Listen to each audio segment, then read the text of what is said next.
भारत दुनिया का तीसरा सबसे बड़ा कच्चा तेल आयातक देश है। भारत अपनी कुल जरूरत का 50% से भी ज्यादा कच्चा तेल आयात से पूरा करता है। मूल्य के हिसाब से भी भारत के ट्रेड व्यापार की सूची में कच्चा तेल सबसे ऊपर है। भारत के विदेशी व्यापार की तुलना में 3.3 अरब डॉलर की राशि भले ही ज्यादा ना हो, लेकिन देश के प्रमुख तेल आयातक कंपनियों के लिए यह बचत ठीक ठाक और पर्याप्त है। रिपोर्ट के मुताबिक यह बचत मुख्यतः 5 भारतीय कंपनियों को हुई है। तो एक तरफ जहां भारत की स्टार्टअप कंपनी ने हाल ही में अमेरिका से 10 गुना सस्ते दामों में यूएवी बॉम्बर को खुद बनाकर तैयार किया, वहीं दूसरी तरफ भारत को डिफेंस के मामले में वह जीत मिल चुकी है, जिसकी चर्चा दुनिया भर के देशों में होना शुरू हो गई है।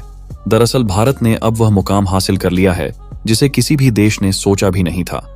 आज हम बात कर रहे हैं भारत के डिफेंस सेक्टर को मिली वह पहचान जिससे रूस भी नहीं बच पाया, और हाल ही में आई खबर के मुताबिक रूस भी भारत के डिफेंस हथियार को खरीदने के लिए हाथ फैला चुका है। यहां तक कि रूस भारत के हथियारों को खरीद भी चुका है, जिसने अमेरिका को भी परेशान करके रख दिया है। और ऐसा इसीलिए क्योंकि देखा जाए तो इस समय अमेरिका के द्वारा रूस पर प्रतिबंध लगाया गया है, लेकिन रूस और भारत को उसका भी निचोड़ मिल चुका है।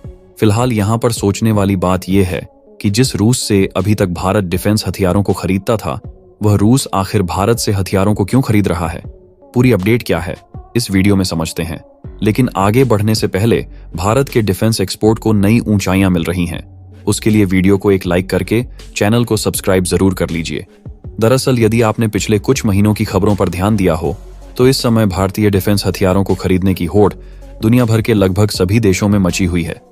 एक तरफ जहां यूरोपीय देश भारत से डिफेंस हथियारों को खरीदना चाह रहे हैं, वहीं दूसरी तरफ चीन के दुश्मन देश भी भारत से ही डिफेंस हथियारों की सप्लाई चाहते हैं। यहां तक कि भारत ने गुयाना में डोरनियर एयरक्राफ्ट की सप्लाई किया और फिलीपींस को हाल ही में ब्रह्मोस मिसाइल को भेजकर चीन को भी सदमे में डाल दिया। और यह अपने आप में एक बहुत बड़ी खबर है कि रूस भारत से डिफेंस हथियारों को खरीद रहा है, वह भी इसके लिए भारत को सीधे रुपए में पेमेंट किया जा रहा है।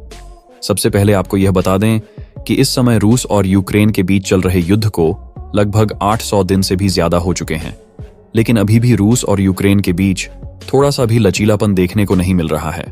और इन दोनों देशों के रिश्ते में वैसे ही खटास बनी हुई है जैसे कि आज से लगभग 2 सालों पहले थी। और रशिया की सिचुएशन इस तरीके की हो चुकी है कि इस समय उसके ऊपर लगभग सभी पश्चिमी देशों से सेक्शन भी लगाए जा चुके हैं। यानी कि सबसे बड़ी बात तो यह है कि रूस यूएस डॉलर में किसी दूसरे देश से आसानी से ट्रेड नहीं कर सकता, इसलिए भारतीय रुपए में ट्रेड किया, जिसमें भारत ने भरपूर मात्रा में कच्चा तेल खरीदने के साथ साथ अन्य आइटम्स को भी इंडियन रुपीस के बदले भारत ने रूस से खरीदा। और अमेरिका को यहीं पर पहली चोट पहुंची, जब अमेरिकी प्रतिबंधों के बावजूद भी भारत और रूस के बीच व्यापारिक संबंध में कोई भी दिक्कत नहीं हुई। और अब तो इन्हीं भारतीय रुपए के बदले भारत रूस को हथियारों की सप्लाई भी कर रहा है।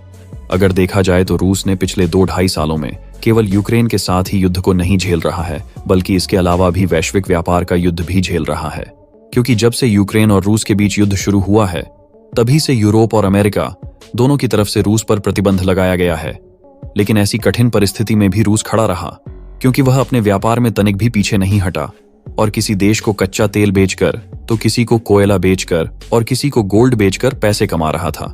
और रूस को यह पैसा कमाने में सबसे ज्यादा मदद की है भारत ने, क्योंकि भारत ने इतनी ज्यादा मात्रा में रूस से कच्चा तेल खरीद के इतिहास के सारे रिकॉर्ड को तोड़ दिया। और कमाल की बात यह है कि इन कच्चे तेल को खरीदने के लिए रूस को भारतीय रुपए में पेमेंट किया गया, जिससे अमेरिकी प्रतिबंधों का इस पर कोई भी प्रभाव नहीं पड़ा। और इसीलिए आज यह नौबत पहुंच चुकी है कि जिन पश्चिमी देशों ने रूस पर पैसा लगाया था, उनको अपनी इमेज बनाने के लिए यह तक कहना पड़ रहा है कि वह खुद चाहते थे कि भारत रूस से ही कच्चा तेल खरीदे। लेकिन जो असलियत थी वह इससे बिल्कुल अलग थी, क्योंकि वेस्टर्न कंट्रीज बिल्कुल भी नहीं चाहती थी कि भारत रूस से सस्ते दामों में तेल खरीदकर रूस की इनकम बढ़ाए और इसका फायदा भारत को मिले। और जो लोग कहते हैं कि भारत विदेशी संबंध और जू पॉलिटिक्स के मामले में क्या हासिल कर लिया, तो उसके लिए आपको बता दें कि भारत ने अपनी पॉलिटिक्स और वैश्विक संबंधों का उपयोग करते हुए रूस और अमेरिका के साथ रिलेशन को बैलेंस बनाए रखा, जिससे इतनी सस्ती कीमतों में कच्चा तेल परचेज किया, जिससे दुनिया को हमने महंगाई की मार से बचाया, जो कि अपने आप में एक बहुत बड़ी बात है। अगर आप ध्यान दें तो साल 1990 के दौर में दुनिया भर में महंगाई इसलिए बढ़ी थी क्योंकि उस समय गल्फ वॉर शुरू हो गया था, जिससे कच्चे तेल की कीमत बढ़ने से दुनिया के कई देशों में महंगाई इतनी ज्यादा बढ़ गई कि इकोनॉमी क्राइसिस की ओर देखी गई। और पिछले 2 सालों में भी वही कंडीशन बनी थी, क्योंकि जो रूस दुनिया भर के लगभग सभी देशों में कच्चे तेल को भेजता था, उसी पर प्रतिबंध लगा दिया गया था और केवल अरब देश ही ऐसे ऑप्शन थे जहां से कच्चा तेल खरीदा जा सकता था, जिससे कच्चे तेल की कीमत अचानक से बढ़ना शुरू हो गई थी। लेकिन रूस के साथ भारत के मजबूत संबंध को देख भारत की पॉलिसी को अपनाते हुए रूस और ईरान जैसे देशों ने भी कच्चे तेल को खरीदना कम नहीं किया और दुनिया में महंगाई को बढ़ने से रोकने में कामयाबी हासिल हुई। हालांकि अच्छी बात यह है कि एशियाई कंट्रीज में यह महंगाई पूरी तरह से कंट्रोल रही। लेकिन अगर आपको याद हो तो वेस्टर्न कंट्रीज जैसे कि जर्मनी और यूके महंगाई को कंट्रोल नहीं कर सके। और आपको याद हो तो इसी महंगाई के कारण यूके के अंदर 3 प्रधानमंत्री बदले गए जो महंगाई को निपटा कर खुद निपट गए। और इसीलिए यूके में जो भारत के रहने वाले आर्शी सुनक थे, इनको प्रधानमंत्री बनाया गया, जिससे महंगाई कंट्रोल हो पाई। और सबसे अच्छी बात यह है कि दुनिया के कई देशों ने भारत से कच्चा तेल खरीदा, जो कि हम खुद ही रूस से खरीद रहे थे। लेकिन इस बार पश्चिमी देशों के प्रतिबंधों के बावजूद भी भारत और रूस ने कच्चे तेल की कीमतों को नहीं बढ़ने दिया। जहां भारत ने सिर्फ रूस से ही नहीं बल्कि अमेरिका से भी सस्ते दामों में कच्चे तेल को खरीदकर अमेरिका और रूस के बीच भारत के रिलेशन का बैलेंस बराबर टिका रहा। और उस समय रूस भारत को रुपए के बदले कच्चा तेल दे रहा था, इसलिए अमेरिका को मजबूरन भारत के हाथों सस्ते दामों में कच्चा तेल बेचना पड़ा। इसीलिए भारत के कूटनीति की चर्चा फिर से शुरू हो गई है, जब रूस भारत में बनाए गए हथियारों को खरीद रहा है। दरअसल रूस ने भारत को जो कच्चा तेल बेचा था, उसकी कीमत चुकाने के लिए वोस्ट्रो अकाउंट का इस्तेमाल किया गया, जो कि भारत की बैंकों में रूस की बैंकों ने खुलवाया था। और इस समय रूस के पास इन अकाउंट में लगभग $50 बिलियन के आसपास भारतीय रुपए इकट्ठा हो गया है। और इसी भारतीय रुपए का इस्तेमाल करके रूस भारत में बनाए गए डिफेंस हथियारों को खरीद चुका है, जिसके लिए उन्होंने लगभग $4 बिलियन की रकम भारत को चुकाया है।